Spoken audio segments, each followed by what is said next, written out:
So, first lesson, and I did a video a while back of the parts of the guitar, and I'll have to find it on YouTube, but I'll go over them again. This up here is called the nut. Not exactly sure where that came from, but it's where the strings go over from the head of the guitar and then run down the neck to what's called the bridge down here. And so they're, in a sense, they're kind of suspended between two elevated points, and that allows the string to vibrate freely, okay? So, all right.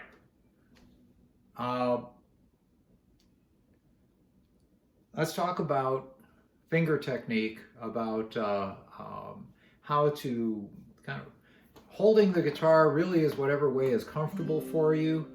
Everyone's a bit different, but theoretically, that's the best way. My shoulder won't allow that. I smashed it up some years back, but that is the correct way.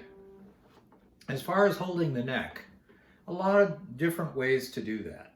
So this is kind of the classical method, halfway across the neck with the thumb, and then that gives you kind of the maximum range for where your fingers are. But what you find is, unless you're playing the guitar like this, it's a pretty hard strain on the wrist. So most people play guitar something like this, with the thumb much further up on the neck, or even like that. Kind of, you see that a lot in bluegrass and folk music, where they'll actually use the thumb to play the low E string.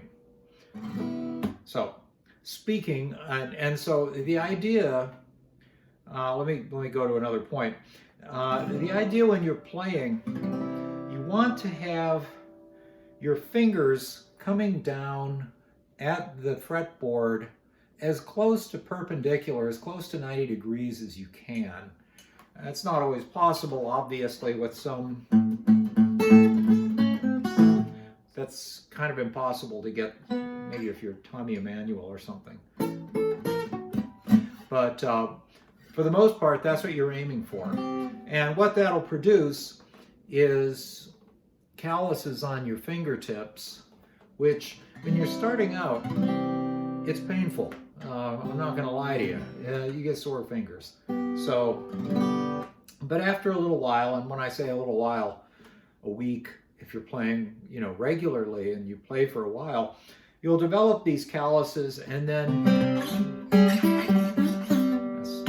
nothing. It doesn't hurt, nothing. So, let's now, if you play with a pick, right now I've got a thumb pick on, but if you play with a pick, then you're holding the pick between two fingers, and you're usually strumming down.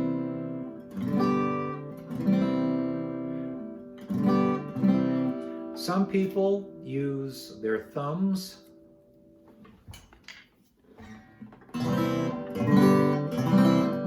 as you can hear, it's a different tone. And then there's something called a resguardo, and that's using the back of your fingernails.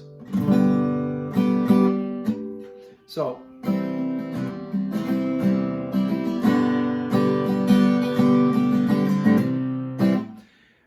one of the things that when you're playing, and let's talk about strumming a little bit, because generally speaking, when you're starting out, that's what you're doing. You're strumming. Most people don't just kind of jump right into fingerstyle blues or something like that. They start with strumming. So let's talk about that. Easiest way is just to strum down like that until you're really used to that and it's comfortable and it's easy. Then you can try the down, up, dragging the finger or fingernail across the strings. And that imitates what people normally do in folk picking, or folk, strumming, with a pick. So let's say E and A and D, that progression. So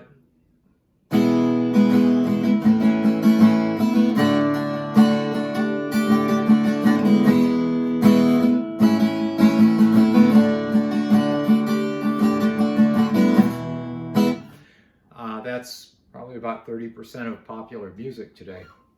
So anyway, so we've covered how to hold your fingers, how to hold the guitar. Again, whatever is comfortable. I find, and I have for a long time, I end up holding it a little more forward like this, just because I messed up my shoulder in an accident, and so I kind of have to. I mean, if you can do that comfortably, that's actually better. But my shoulder won't take that. Find a position that is comfortable for you. That's the key. Really, that is the key. I mean, there's techniques and teaching classical and so forth, but the fact of the matter is you want to be comfortable. So find what works for you, what's comfortable for you, and play that way. What else to tell you about? Let's go. Well, a couple other things. Parts of the guitar. This area, this is the neck. This area is called the fretboard. These little wires here are called the frets. And then you see these position markers, and they look cool, but they're not really necessary, because when you're playing guitar, there's another set of position markers along the neck, along the outside of the neck. And when you're playing, as long as you know your chords, you're really looking at those to establish where you are on the neck, rather than doing this. So get used to looking here. And to be honest, in some ways, somebody who has a guitar without the fret dots, boom, boom, boom, boom, on the neck or on the fretboard, they've got an advantage in learning, because they have to learn these dots on the side. So let's see. Well, that's enough, I think, for the first lesson.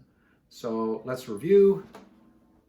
Headstock up here. These are called the tuners. And you turn them one way and the string goes up in pitch. Turn them the other way, the string goes down in pitch. The ones on the bass strings, the first three strings, they go this way to tighten, and so to bring the pitch up. And then the ones down here on the higher strings, they go the opposite way. So just to note. Okay, let's see. And then, so that's the headstock. This, if you remember, is the nut. Each of these is called the fret. I'm not really sure where that word comes from, but that's what it is. These are position dots. Again, try not to use those. Use the ones on the side of the neck here. And then this is the bridge. And also called the saddle. Actually, I should check. Yeah, I think that's called the saddle. And then this little bone or plastic, depending on the guitar, item here is the bridge. And then these guys here are called pins. And basically they're to hold the strings in at this end. So, what else to tell you? Front of the guitar called the soundboard, and the reason is this is actually where almost all of the sound comes from. So usually these are made of some sort of a spruce, some sort of a pine sort of wood, and the lighter they're braced, the more they really put out. But the lighter the brace, the less stable the guitar. And that's the sides, right? And then that's the back of the guitar. In this case, the back of this guitar is rosewood. This is an older guitar. This is a 53-year-old Martin. And so all the woods have aged very nicely and has a, a nice tone. But soundboard, sides, and back of the guitar. Okay, so you're familiar now with the basics of the guitar.